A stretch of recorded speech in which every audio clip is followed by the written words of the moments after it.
Just some observations from a Walmart in the Seattle area in a town called Pier. I think I've stayed at close to 100 Walmarts at this point. Anyway, they like big tires in these parts. It makes me think of when I was in Tennessee and Kentucky where they like pickup trucks with loud exhaust pipes. Regional differences in car culture, I guess you could say. A couple of guys do it and it catches on, but just locally. Big shiny rims too. Big rims with big thin tires.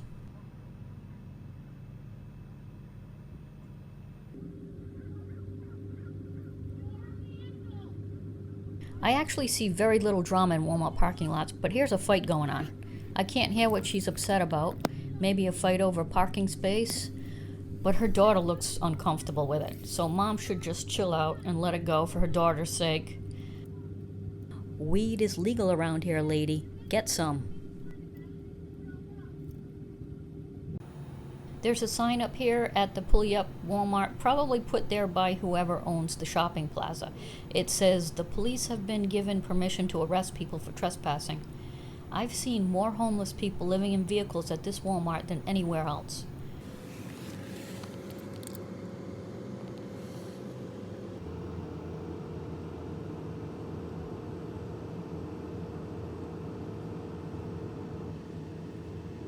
But I haven't seen the police come around at all. And these homeless RVers sit in the lot and they don't seem concerned about the police. So I did some Googling, and this town, Pier, which is about 90 minutes outside of Seattle, was sued by homeless people for kicking them off public land. So the police probably told whoever owns this plaza to hire security if they want the homeless out, to avoid more lawsuits. That's my guess. A lot of shopping plazas in California have their own security to keep the homeless out. I'm gonna find someplace else to sleep at night. This parking lot reeks of urine from the homeless. Meth addicts walking around. This woman can barely walk. She has scabs all over her face.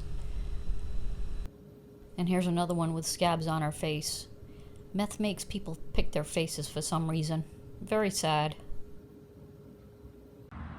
So I found an ideal situation here just down the street from Walmart. This hotel has a parking lot way bigger than what they need. Most of the guests here are parking in the front of the hotel. It's clean, it's quiet. There's a 24-hour Denny's right there, so I can pass my car off as either a Denny's customer or a hotel guest. So I'm staying in this parking lot at night while I visit Seattle during the day. I'm on the other side of Denny's right now because there's more trees for shade during the day. And this truck here is transporting dogs. They've got them all out in a pen right now. They're all purebreds, and at first I thought maybe they were being delivered to pet stores to sell, but they're not puppies. So I'm thinking maybe there's a dog show going on somewhere. So guests of this hotel are walking purebred dogs in this parking lot that I'm staying at. And I asked a woman if there was a dog show in town, and she was very evasive about it. She started talking about being from Canada, so I bluntly asked again, is there a dog show in town? And she finally confirmed it. I finally got to see Mount Rainier right from this parking lot where I left and lost all my stuff like an idiot. And it's spectacular. Anyway, we're gonna head back into Seattle today. That's called Hammering Man, and it's Seattle's monument to the workers of the world.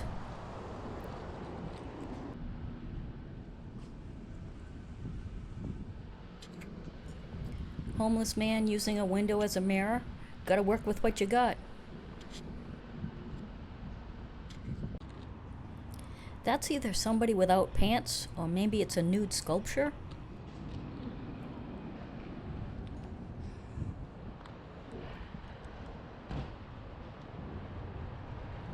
Oh damn, it's a homeless man that took his pants off. He's got vomiting and diarrhea at the same time. Bad scene, man.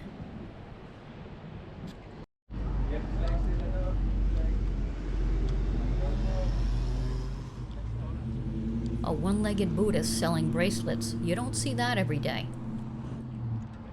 We're looking for the second most disgusting tourist attraction in the world. Here's Gum Wall. I saw a wall like this in California, but this one is much more impressive. They got a little artistic here.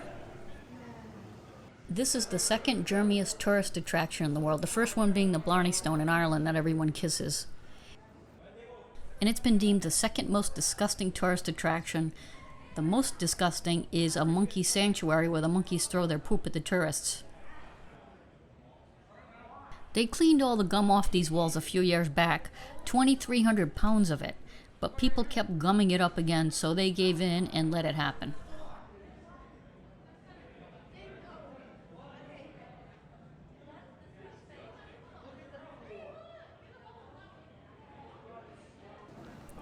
I heard when people get drunk around here, they pull the gum off the wall and chew on it. Another interesting alley.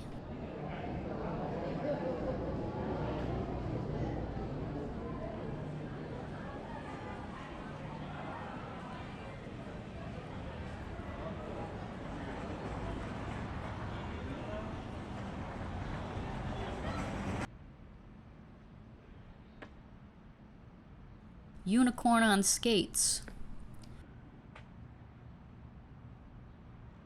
The name of this store is Ugly Baby, and they sell waterproof art to hang in your shower. I think a decorative shower curtain is enough. But these are motivational. Life is great. I'm going to the gym. Creative idea.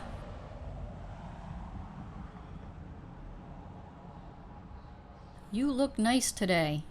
Thanks, that means a lot coming from a sidewalk.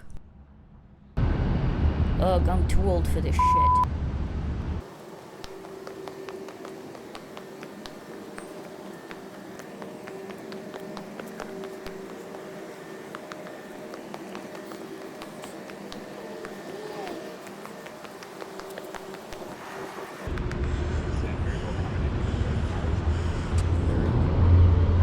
This is the father and son fountain.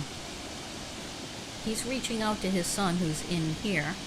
These fountains raise and lower every hour. In the next hour, this fountain will raise up and the father will be obscured, and this fountain will lower and the son will be visible. A wealthy gay man left $1 million in his will requesting a statue of a naked man, and this is what Seattle came up with. It's pretty cool.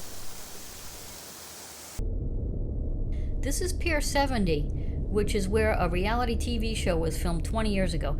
Not too many people are going to be interested in this. It'll probably be about 3 women over the age of 40.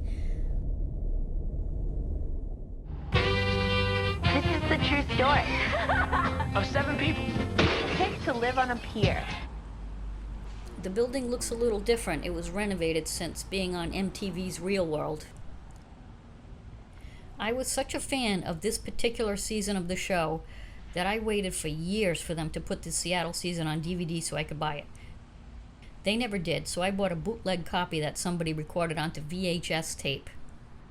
It was the 7th season of Real World, it was the best season of the show, and it was the last good season before the show turned into Jerry Springer type trash. Real World put a group of college-age kids in a house together and recorded whatever happened. Their apartment was right around here. I loved that season because the 7 people they chose were diverse, but they were all intelligent, they had depth, they had goals, ambition, a sense of humor, and they were good kids. But there was some conflict in the house. This is where Steven got his revenge against Irene by throwing her belongings in the water. Find out what happened When people stop being polite. start getting real. The real world. Seattle.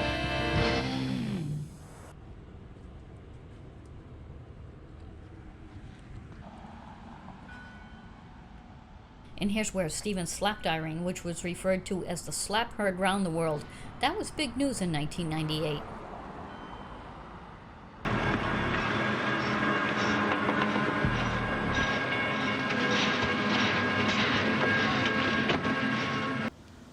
He was angry with Irene for calling him gay, but Steven ended up coming out of the closet a few years later. Seeing this was on my bucket list. Yes, a reality show. Feel free to roll your eyes. These footprints belong to Rachel the pig. She's the mascot for Pike's Place Market, and that's what we'll be visiting tomorrow.